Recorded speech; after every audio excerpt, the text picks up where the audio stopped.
So I am going to get started with just some fun little highlights. These findings are from both MMGY's 2025 Portrait of American and Canadian International Travelers and its 2026 Portrait of American Travelers Spring Edition. So one thing that has been made clear from both of those is the rise of culinary travel as a motivational travel factor. So 64% of Americans indicated restaurant and food experiences of interest on international vacations, placing it at number one of the top 10 activities of international vacation interests. 52% indicated food and drink as a top influential factor, making it one of the top three most influential factors for travelers selecting a destination. 86% stated experiencing new cuisines as a top motivator, which is up 2% from 2024. A fun one, they were asked to self-identify their traveler persona. 38% consider themselves a foodie. And finally, food tours are in the top 10 of activities of most interest for Americans planning a vacation. I'm going to first point out a controversial subject in Britain is scones. Do you do cream and then jam or jam and then cream?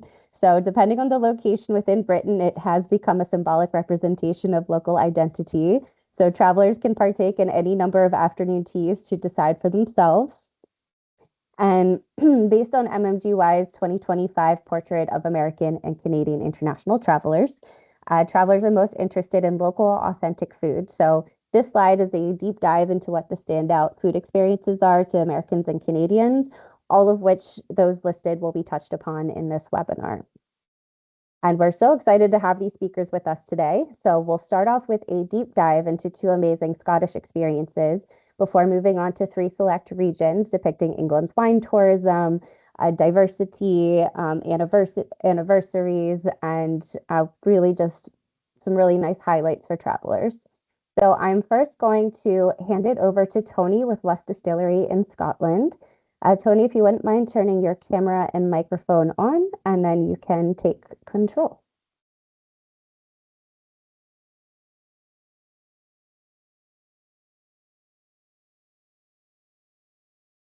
Hi there, everyone. Tony here from Luss Distillery, probably one of the newest distilleries in Scotland, and I'm fortunate enough to have been heading up the operation here on the west bank of Loch Lomond for about the last 9 months now. Luss Distillery is actually the fourth distillery in a small portfolio from the Loch Lomond Group, which is a single malt whisky brand some of you may be aware of, who also head up Glen Scotia Whisky. We've actually just bought a distillery in New York last year called the New York Distilling Company. And the fourth one of those is Luss Distillery. So, for those of you that aren't aware of the location, I'm just going to pull up a little map just now. So, there we are, slap bang in the middle of Scotland. You'll see our two main cities there, Glasgow and Edinburgh. Just to give you an idea of timelines, we're about 30 minutes outside of Glasgow and about 60 minutes, just over 60 minutes from Edinburgh Airport. For those of you that aren't aware, Luss is one of those really sort of picturesque little villages. You'll see there the lovely, beautiful stone cottages. We're sort of right in the heart of the mountains on the banks of Loch Lomond, and a real sort of stopping off point for those people sort of setting off from Glasgow on a West Coast road trip, or actually ending their trip and heading back towards one of the major cities. So we're really prime position on the west bank of Loch Lomond, in a beautiful tourist hotspot. I think if you're looking to tick off your bucket list from Scotland, we've got mountains, we've got a loch, we've got some Highland cattle, Highland cows in the front garden, and now we've got a distillery as well. As I said, we are home to our new visitor centre, and you can see a picture of it there. It's a beautiful, traditionally made building, very much in keeping with our position within the national park, the Loch Lomond and Trossachs National Park. And we're inside a little conservation village. So everything's been done in keeping with the local area. And you can see there from the pictures, it is a really sort of stunning site that we've got. As part of the site, it's split into sort of four locations that I'll come on to speak to. We've got a cafe serving sort of local Scottish produce. We've got the retail space that you can see in front of you where you can conduct whisky tastings. And we've also got a working gin distillery through the back as well. One of the key spaces for us is our discovery space. So this is where you can start to learn about our produce in our local area. One of the things with gin is it's got a real connection to the land. So what we find here is down the right-hand side, we've got all of the information about our botanicals that we use in the process, some of which are foraged locally from the local, from around the national park to help infuse our gin and produce lots of different flavours. And as you move through the discovery space, you start to learn about our whisky and the wider products within our portfolio. As I said, we do have a working gin distillery on site, and that is home to our Ben Lomond gin. You can see a little picture of it there. All of the gin is made in our lovely stills that you can see in front of you there. And one of our really key experiences is taking you on a tour around the gin distillery, allowing you to try some of our products as you go and learn about how it is we make it on site. You'll see some of the different spaces that we have there. So there's our stunning gin bar where you might want to take part in a cocktail class, or our blending lab where you might want to make your own gin. And we do a wide range of different experiences. So you can see our whisky tasting room there where you might want to take part in a in-depth whisky tasting of single malt whiskies from across our portfolio. One of our real sort of unique selling points at our site is we cover off gin, whiskey, champagne, vodka. We've got a huge portfolio and we can cater to really broad groups who want to get a real sort of initiation into the world of Scottish spirits. We've actually been lucky enough to welcome over 20,000 people since we opened back in October last year. And we're set up really for a very busy summer ahead as we look to welcome not only friends from across the pond, but probably also some of our Tartan Army fans who are over visiting you at the moment as well. From a travel trade point of view, it is a very versatile site. So up until this point and beyond, we've welcomed small groups, whether that's FIT or small group tours from either of the cities. We can work with groups much larger as well, so we're quite happy welcoming bus tours of 30 or 40 people if they're willing to be broken down into slightly smaller groups. And likewise, we've hosted corporate events of between 50 and 100 people for meetings, drinks receptions, and other things on our sites. We do partner with lots of members of the travel trade and offer priority rates for those. And all of our tours and tastings are bookable out for the next sort of 12 to 18 months, which allows really easy integration across your itineraries that you may already have in place. Why should you include us? Well, we are situated on the banks of Loch Lomond, therefore we're tied in really closely with a lot of the partners around the loch, whether that be Cruise Loch Lomond or one of the saunas that you can then do a cold dip.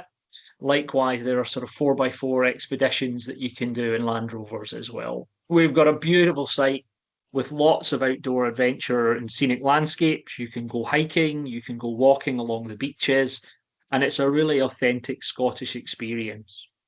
I'm going to come on to talk about our cafe shortly, but it's a real opportunity to try some of our food and drink. And also, you'll see up here our different experiences that we do. So depending on how much time you have, even if you're only with us for a short 30-minute stay, we do have tours and tastings that are kitted out specifically for you, where you can just get a small flavour of what it is we do. If you've got a little bit longer, our adventurer experiences are what we would certainly be recommending, where you can fully immerse yourself in either the whiskey or the gin side of things, or you could take it another step and actually go fully bespoke and let us craft an experience that suits the needs of you or your guests. We've got a lovely retail space on site that hosts our entire portfolio of whiskey, gin, vodka, and champagne. And it's in here that you can come before or after your tour in order to sample or make a purchase to take home with you. And as I said, we have a wonderful cafe on site which provides breakfast, brunch, and lunch options using some of the finest food from around the local area. This can complement any of our experiences and also seeks to cater for a lot of our events that we host on site as well. What we've really got here is a really special space. As I said, very new. Everything is up and running, and we're really looking forward to working with partners as we move forward. If you'd like to learn more about it, I've put all of my details just in the caption below, and I'm sure that they'll be shared after the webinar. We've got lots of availability out for the rest of the year and are already, working very closely with the travel trade, looking at business for 2027 and 2028. So if you are keen to work with us, keen to add us as an item on your itinerary for a Scottish stopover on the west coast of Scotland, I'd be delighted to talk to you. But thank you very much for your time today. And yeah, I look forward to the question and answer after. Thank you so much, Tony. So I definitely looking forward to doing a full expedition where I get to craft my own gin. So very excited about that. And we are indeed seeing the tartan army everywhere for the FIFA World Cup. So I am now going to hand it over to Sophia with Yarrow Cookery School. Sophia, if you wouldn't mind turning your camera and microphone on.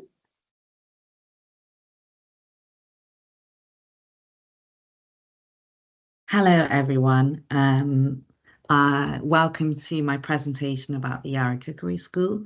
I'll just go to the next slide. So here you can see the garden area at the Cookery School, and we've been running for 6 years, but we just expanded in the last year into our new school, which we've been working on this restoration project, which is 18 minutes from Edinburgh Waverley by the train on East Lothian's Gulf Coast. It's really convenient for travel trips, but it's also beautiful and has a really lovely Scottish history to it.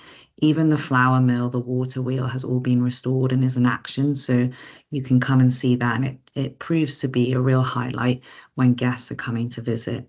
So when you come, you have this beautiful garden to enjoy. And I'll just take you on to my first slide. And this is the Yarrow Courtyard. So we are award-winning. We featured this year on the BBC as part of one of the UK's standout weekend experiences.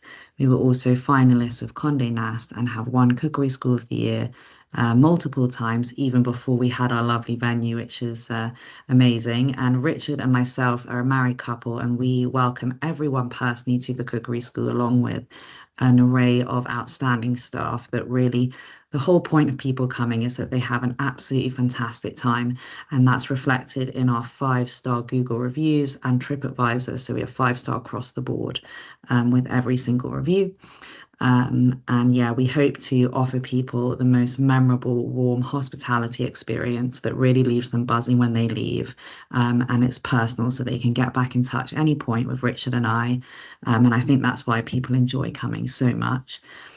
So we have hands-on cooking for up to 16 guests and a demonstration format of up to 20. We're very relaxed in terms of if you have a specific request, like we've had guests wanting a champagne and ice cream party, and of course we'll make that happen. This is a bar, so we have an off license as well, so we can offer cocktails or Glenkinchie whiskey from down the road, and guests can then take it home with them if they choose.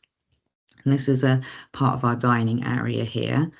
I'll just move on to the next one. Here you can see our state-of-the-art kitchen area. So it has a capacity for up to 16 guests to all cook at once. No one has to share any equipment, which is really unique in the UK for cookery schools.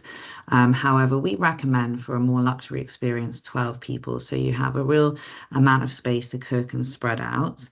2-hour travel experiences that we offer, although we can do shorter, I think, that so guests aren't feeling rushed through an experience, and they have time to really enjoy the setting and sit down and enjoy some of the story about where all the local food has come from and the area just outside Edinburgh. is Scottish afternoon tea, which is really popular, and Scottish canapes and small plates. We always try to offer extra things, so guests might book this, and on arrival we might have an extra. If we hear they like a gin cocktail, we'll make a North Berwick gin cocktail on arrival. So we're always looking to surprise and delight guests. This is our flagship experiences. We offer 4-hour experiences. So guests arrive, they have a welcome drink, they sit down, they hear a bit of the story of the steading. Maybe we'll show them the flour mill, or we'll just relax and have a chat. And then everyone gets cooking for a couple of hours, followed by a full sit-down meal. So everyone will have lunch or dinner, and we'll have a few extra surprises up our sleeve for guests to enjoy then. This is some popular classes. So Hebridean Feast is really popular, East Lothian Field to Fork, Scottish Seafood, which showcases sustainably caught lobster by one of my best friends in North Berwick Harbour, homemade pasta with Scottish ingredients, and Venison Wellington, which is East Lothian sustainably caught roe deer.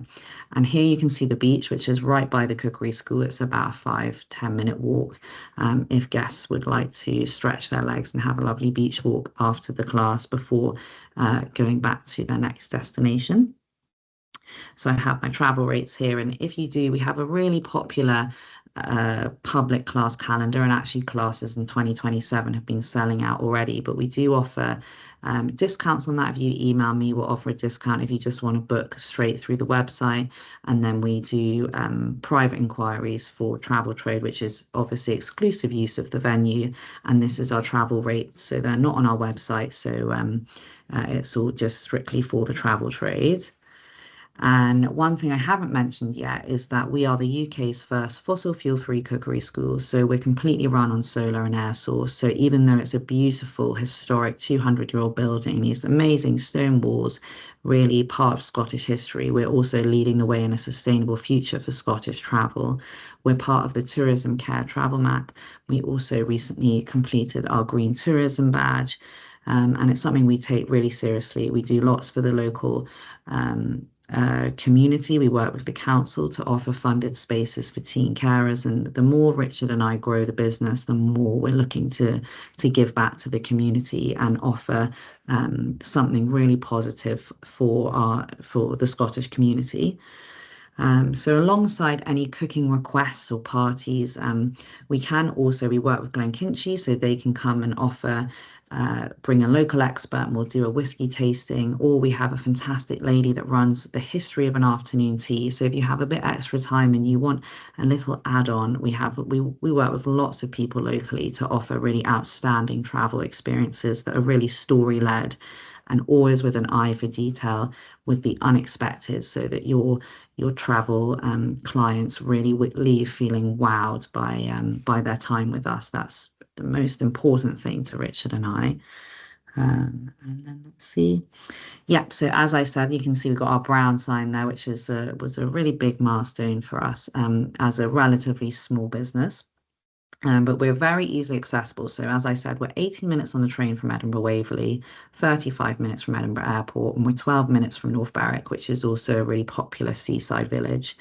It's a beautiful steading. So at the steading, there's also lots of other things, like there's a gym. We have accommodation on site, 2 beautiful accommodation cottages, which we can organise for your guests as well, should they wish to stay in Longniddry. We have a wellness hub, a flower school. So if you had ladies who might want to do a morning of sustainable flower, I'm trying to think what the word is, making nice bouquets, we can collaborate with the flower school. There will be a restaurant opening soon, and 2 other smaller restaurants. So because the restoration project's taken such a long time, we were the first business to open at Longniddry Steading. It's still relatively unknown, a hidden gem, I would say, and more to open soon. So lots of reasons for your guests to stay a little longer at Yarrow. And I'll just move on to my final slide. So if you have any requests, please don't hesitate to pop me an email. We try and respond within 24 hours, but give us a call if you'd like an urgent, you want to know if you can get booked in, and we're delighted to help you. Thank you so much, Sophia. And a very good point highlighting that you're on Tourism Care's Meaningful Travel Map. So For anyone not familiar, it highlights products throughout the country that are part of regenerative tourism, whether that's conservation, sustainability, or community impact. So highly recommend you check that map out. We actually just launched England's Meaningful Travel Map in December, and we'll be launching Wales soon. So I am now moving us towards wine tourism. So with wine tourism, England sparkling wines have really started to take off, especially with Sussex and Brighton. And I had the pleasure of trying some of the sparkling wine in May when Whiston Estate was a sponsor at the UK government's Greater Together Los Angeles event. And Whiston is a single family owned estate since 1743, celebrating 20 years of when its vines were first planted. So Sandra's going to highlight a few more of those estates and just bring us into wine tourism in general. So Sandra, I am going to hand it over to you, if you wouldn't mind turning your camera and mic on.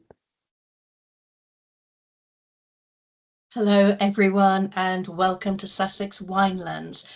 I'd like to start with a short video that will give you a very brief visual introduction and a flavour of some of our beautiful vineyards.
So where is Sussex? Sussex sits on England's southeast coast. We're just an hour by train from London.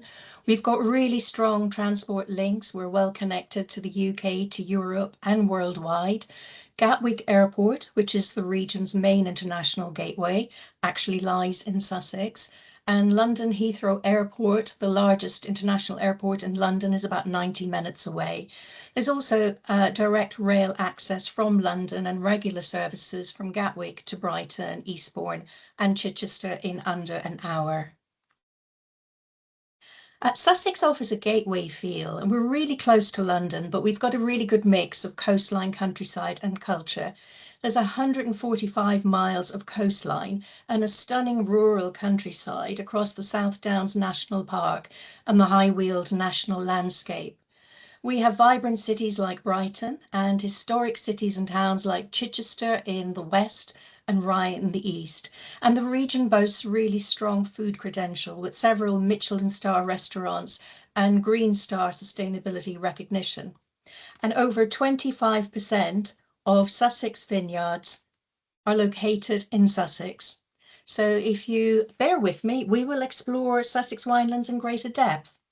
So just to explain, Experience Sussex is the destination management organisation for the region, and we provide the secretariat for the Sussex and Brighton Local Visitor Economy Partnership.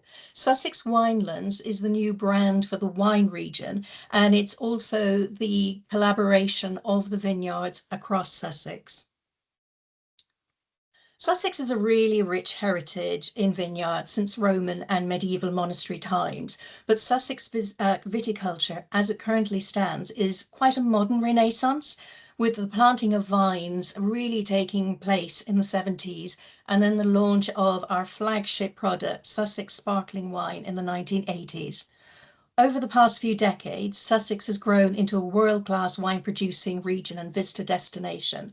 And this renaissance is led mainly by expert visionary and very passionate winemakers. Our climate is dry and sunny, and the terroir, that's the soil, our climate and landscape across the South Downs and the High Weald protected landscapes, well, that's what makes the taste of the sparkling white wine so distinctive and unique.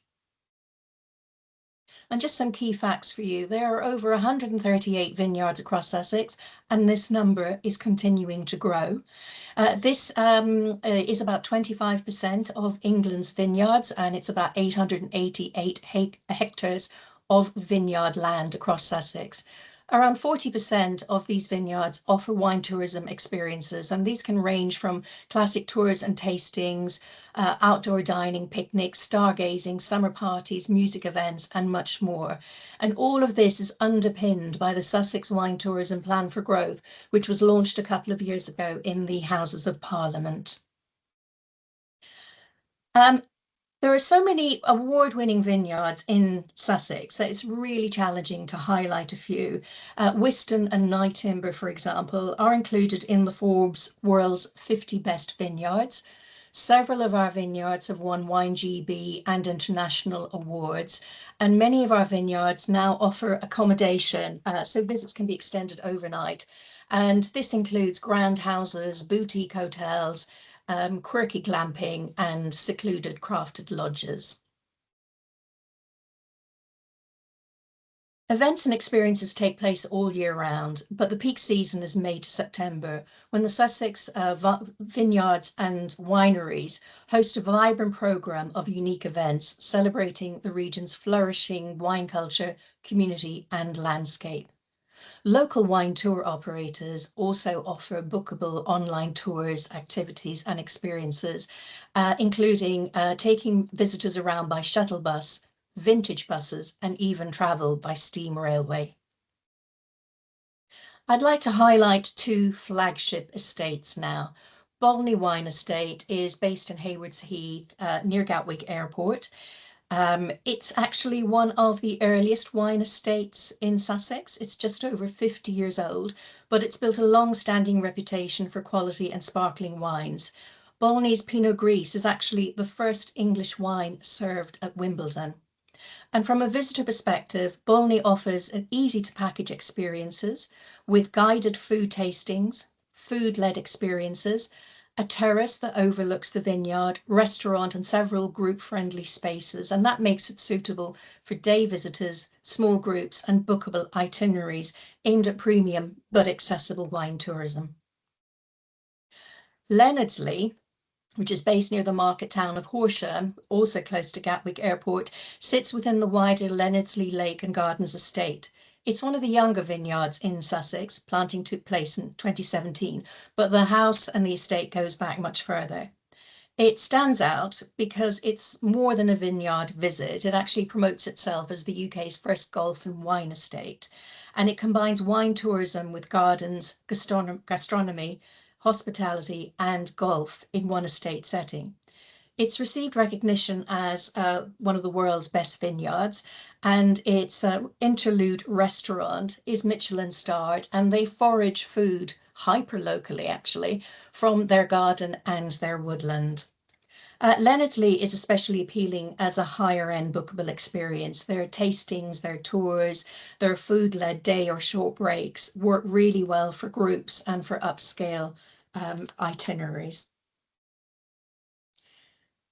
If you want to extend a visit and explore Sussex vineyards alongside other activities, we can suggest a range of activities, including sparkling and spas, which we've highlighted here, with accommodation at Gravetye Manor, which is set in 1,000 acres of English countryside and gardens. So here we've got Bolney Wine Estate, Ockenden Manor Hotel and Spa, two fabulous boutique vineyards, Ridgeview and Alburn Estate, Kingscote Estate and Alexander Utopia Spa, all accessible from London and from Gatwick and Heathrow airports. We can also suggest combining vineyards with beer, gardens, and dark night skies. The South Downs National Park is actually a dark sky reserve. And this image is actually from Leonardsley Restaurant Interlude, which I mentioned a moment ago. And you can see there some of the food that's been foraged locally.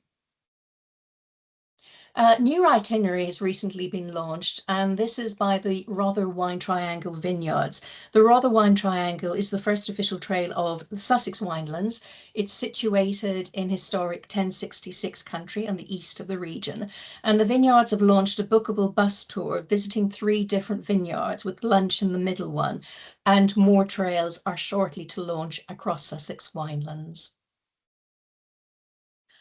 Please contact us if you've got any queries or you'd like us to assist with itinerary suggestions. We can provide you with graphics, images and more information. I've put our contact details here and also some useful links for you. And just to summarise, Sussex is an exciting new wine destination. We're an hour from London, very accessible from Gatwick and Heathrow, and over 25% of England's vineyards are based in Sussex. And we look forward to welcoming you to our exceptional vineyards and destination. Thank you very much. Thank you so much, Sandra. I know I'm very much looking forward to trying at least one of those estates you had highlighted. And for everybody's reference, we'll do questions at the end as well. So now I'm going to hand it over to Sam, if you wouldn't mind turning your camera and microphone on, and Sandra, if you wouldn't mind turning your camera off. And hi everybody, so my name's Sam Ward and I'm the Travel Trade Manager for Visit Birmingham and the West Midlands.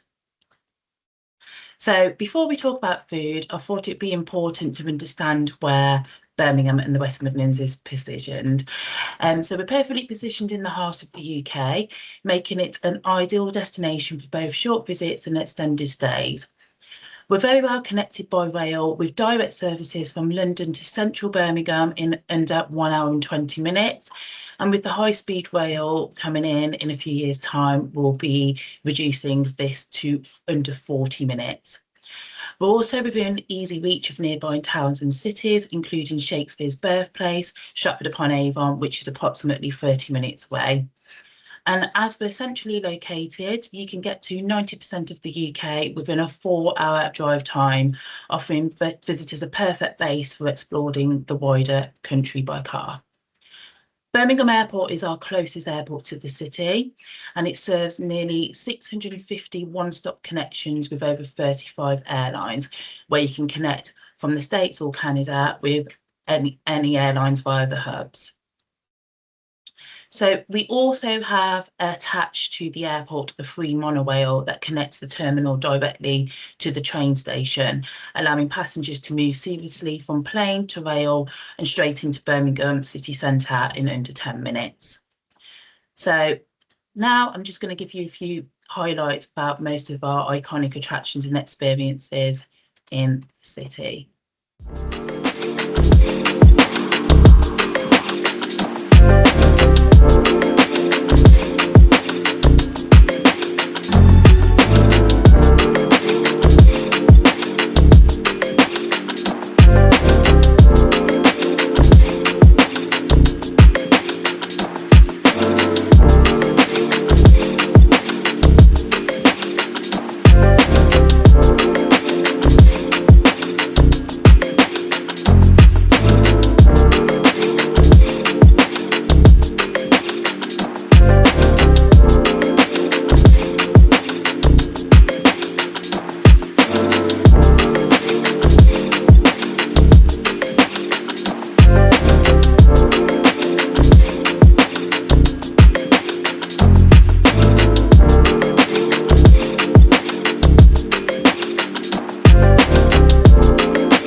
So as we're the UK's beating heart, Birmingham and the West Midlands is famous for some British iconic landmarks and destination.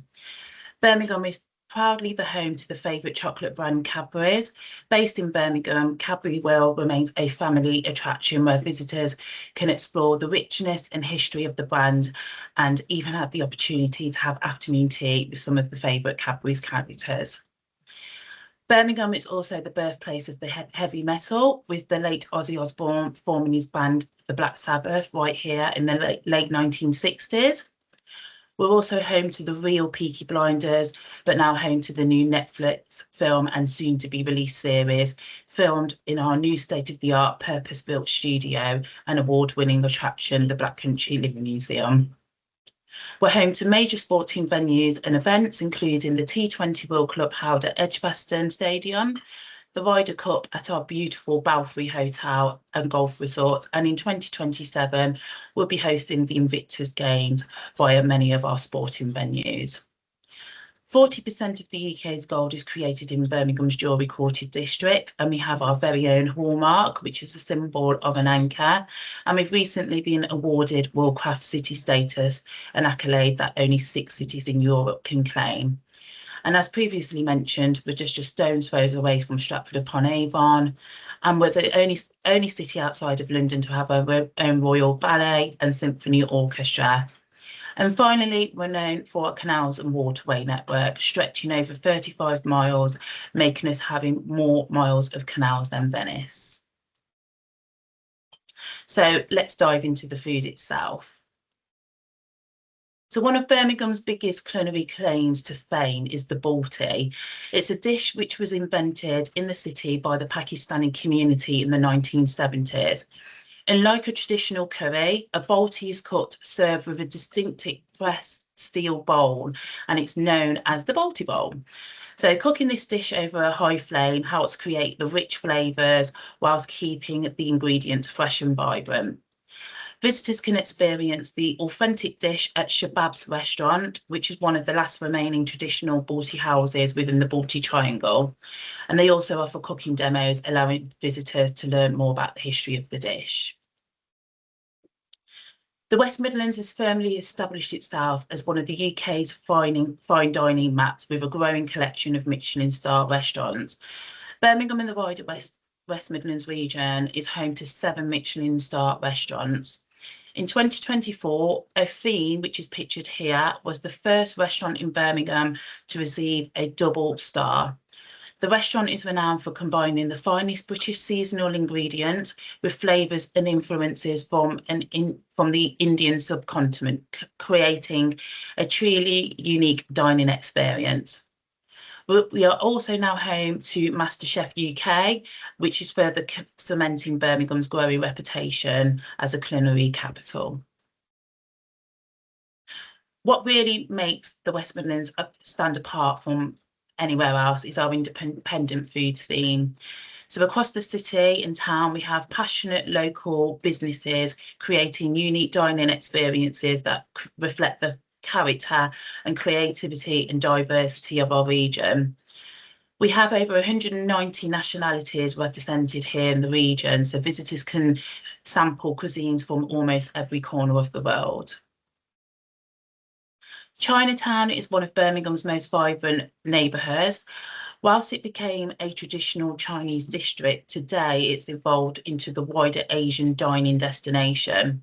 So visitors can enjoy anything from authentic Cantonese cuisines and dim sums to Korean barbecue, Japanese ramen, and South Asian street food. We're also known for one of the biggest food halls in the UK, and we're realising that it's becoming a real good trend in the West Midlands. So these food halls bring together independent traders, local producers, and emerging chefs under one roof. And it's a great way for you to sample multiple cuisines under one roof. We've now got a new development called the Dockwoods Waterfront, which is a new canal-side food and events venue from the Digbeth Dining Club, which again brings some of the region's best street food traders all together in one area. So alongside the food scene, the West Midlands drink scene is raising the bar with award-winning cocktail venues, mixologists, and a growing reputation of quality and creativity. We have several hidden speakeasy bars, independent bars, and premium hospitality experiences. One of our independent bars, Passing Fences, won Cocktail of the Year at the Class Bar Award for their famed adult Ribena. Matt Arnold from Passing Fancies won the prestigious World Great Britain competition twice and is the only person to do so. We also have Couch in Sturchley, which holds multiple awards and has been crowned #1 cocktail bar in the UK at the Top 50 Cocktail Bar Awards. They also took home the Best Bar in the Midlands and the Best Cocktail Menu at the Class Bar Awards. We've also got a new food tour, which takes visitors beyond the traditional tourist attractions and introduces them to local businesses and hidden gems. These new tours include a visit to a Desi pub, which is a traditional British pub that has been influenced by Indian culture, to the oldest wine merchant in the city. It's also a great addition to group tours, FITs, and anyone wanting to have a deeper understanding of Birmingham's food culture. The West Midlands culinary scene isn't standing still. New restaurants, bars, food halls, and visitor experience are opening across the region, bringing fresh energy, new flavours, and an exciting reason for visitors to discover what's next. Our recent openings include Trillion, which is the latest venture from our Birmingham award-winning chef Glenn Purnell, and he's often referred to as the Yummy Brummy. Glenn is a major asset to the city, and he's very well known to a lot of people in the US as well. We've also got a new restaurant called Omnom, which is an Indian plant-based dining restaurant offering yoga and meditation sessions. And then we also have Black Lock, which is serving some of the UK's best steaks and traditional Sunday roast dinners, and Regina's, which is a Mediterranean restaurant and cocktail bar offering sharing plates and fresh seafood. So there's one message that I'd like for you to take away today, is that Birmingham and the West Midlands offers a genuinely authentic taste of modern Britain. Visitors can explore iconic dishes, Michelin-star restaurants, diverse communities, and exciting food halls, all within the destination which is an accessible and welcoming area. So if you also click onto the QR code, this will direct you straight to our food and drinks page on our website. And just to finish off, we want to make it as easy as possible for you to sell Birmingham in the West Midlands. So we do have a dedicated travel trade website with a range of resources, including our travel trade guide, also sample itineraries, marketing collateral, including maps, copyright-free imagery and videos. And then most importantly, you have myself. So thank you so much for your time today. I don't know if we do have time for my final video. So yeah, just let me know, Katie. No, we have to move on to That's the next fine. one, but No thank you so problem. much. And especially with this being 50 years of Balti, so I know there's region-wide celebrations honoring 50 years of that dish throughout the year, so that's very exciting. Okay, and now I am going to hand it over to John. So John, if you wouldn't mind turning your camera and microphone on, and take control. Thank you, Katie, and good afternoon, good morning, good evening, wherever you are in the world today. I want to introduce myself. I'm John Chamberlain. I'm the head of marketing for Visit West. We cover the Bristol Bath region in the UK. So where are we? We are here on the west coast, so south of Sam in Birmingham and to the west of the Sussex wine region, directly west of London. We're around about 90 minutes away by train from London Paddington. Also served by Bristol Airport, just to the south of Bristol itself. We can have co-chair partners through Aer Lingus into and with Aer Lingus themselves into Bristol Airport. More on that in just a second.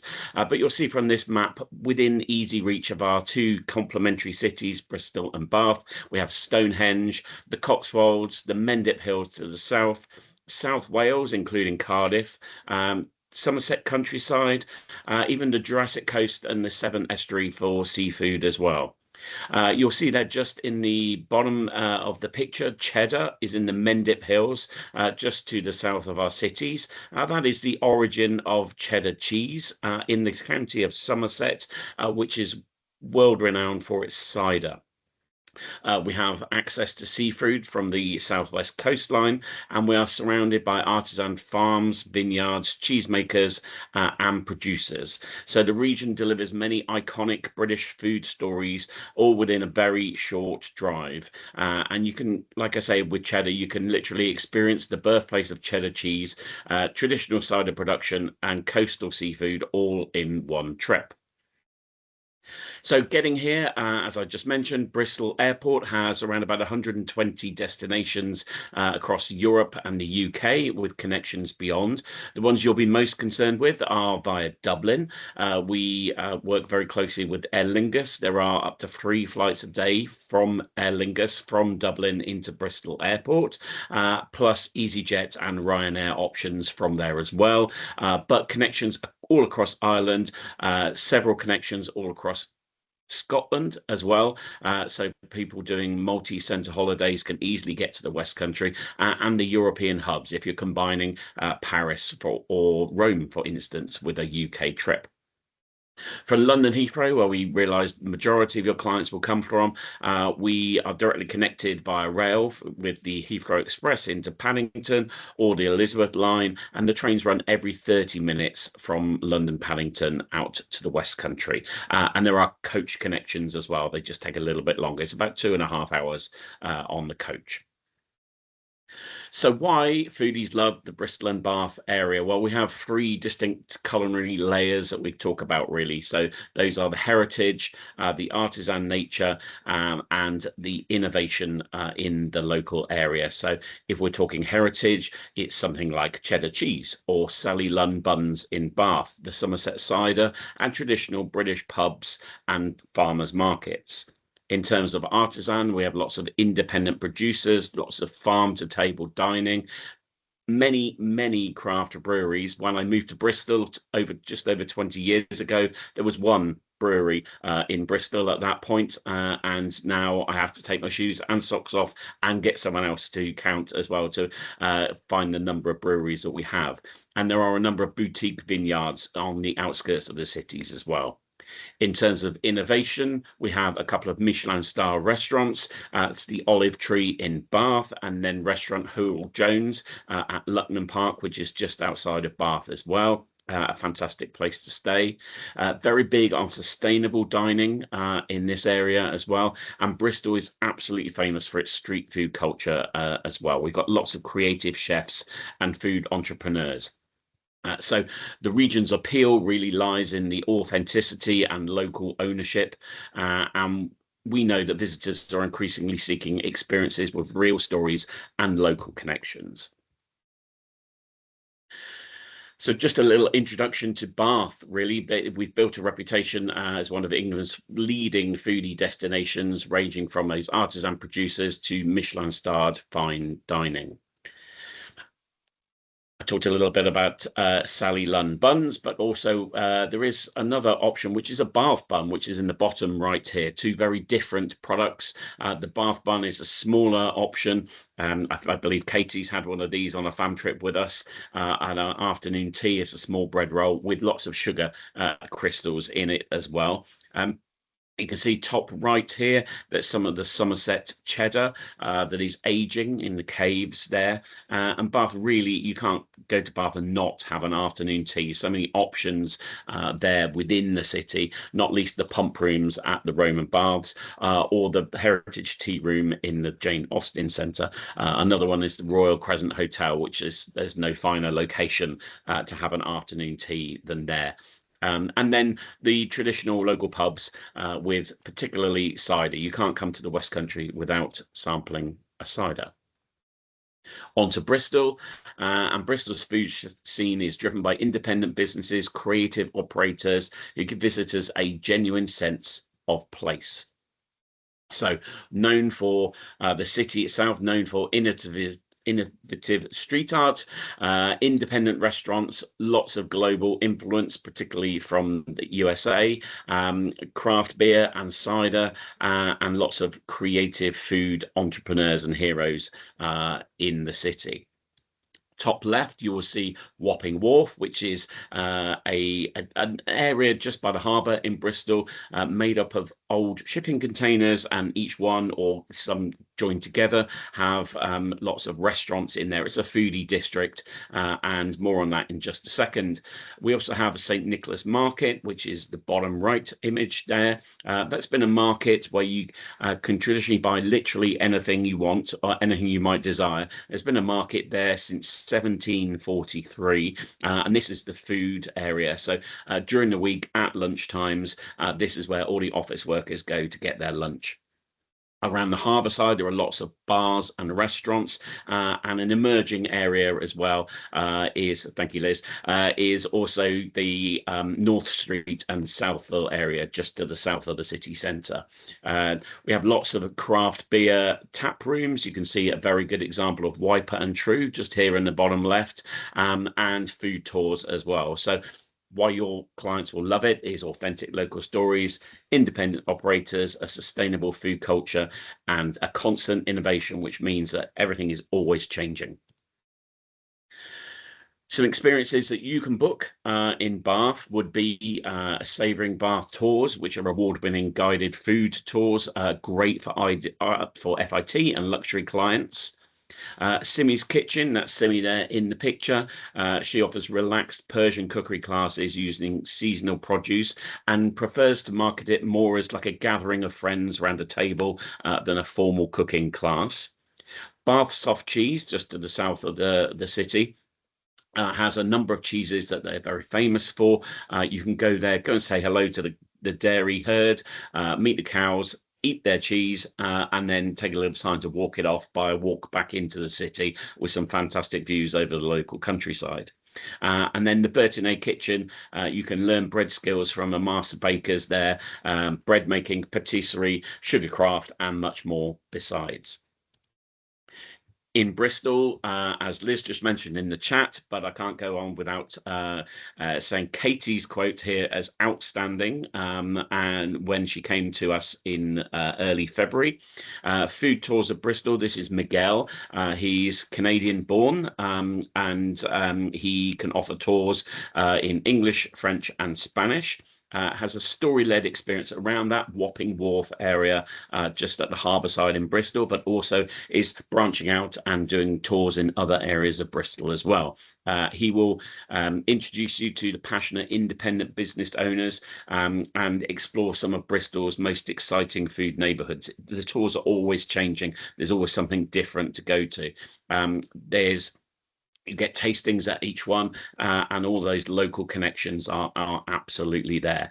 I can't go on without mentioning a little business which we went to on the familiarization trip, which is called Porto Bristol. That's just around the corner of where Miguel is standing there.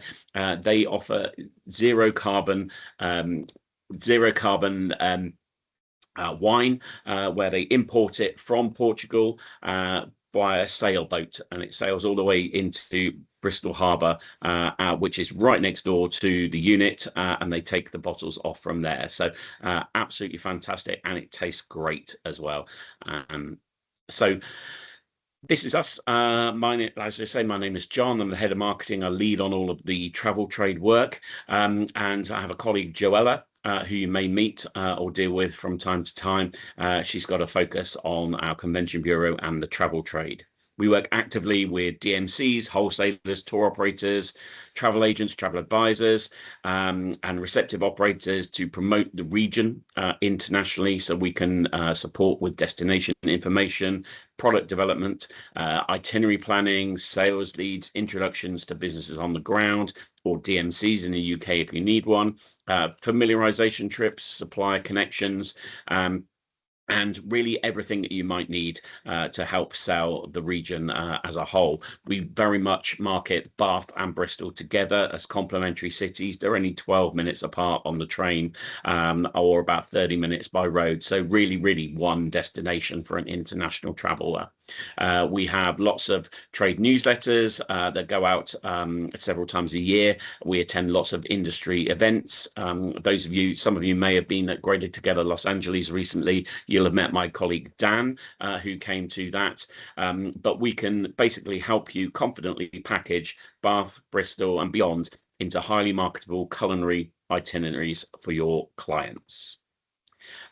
So that's it really from me. Just to say, Bath and Bristol, England's most delicious twin city escape with heritage, creativity and authenticity. We're making it a fantastic touring hub and spoke destination when you can rely on strong support from us at Visit West as well. Thank you so much, John. Yes, the bath buns at the Royal Crescent were incredible, and Wapping Wharf, that was a standout for me because of the individual business stories and the people themselves. And the gal who led the tour was incredible. So I will end with our standard key trade resources. I highly, highly recommend signing up for our travel trade newsletter. That is where we push out the registration links for these webinars, upcoming news, and just anything relevant that would be for the travel trade. It's all travel trade ready product. And as promised, here is the contact information for everybody. I know in the chat there was one question in that was answered, but I'll highlight for everybody. So question was, I always need to know about gluten-free with cafes and experiences. Do all of today's suppliers have that option? Yarrow Cookery School said yes, they do. And Luss Distillery said their cafe has a gluten-free menu with lots of options, and both their whiskey and London dry gin is gluten-free too. So if there are any other questions, feel free to put them in now. Otherwise, you can email any of us directly, and I will also be in touch as well. Oh, thank you, John. So all dietaries are catered for, and a gluten-free bakery opened in Bristol this week. That's great. So thank you so much, everyone, for joining us. Once this is uploaded to the YouTube page, I will send this out to you. And yeah, have a wonderful rest of your day.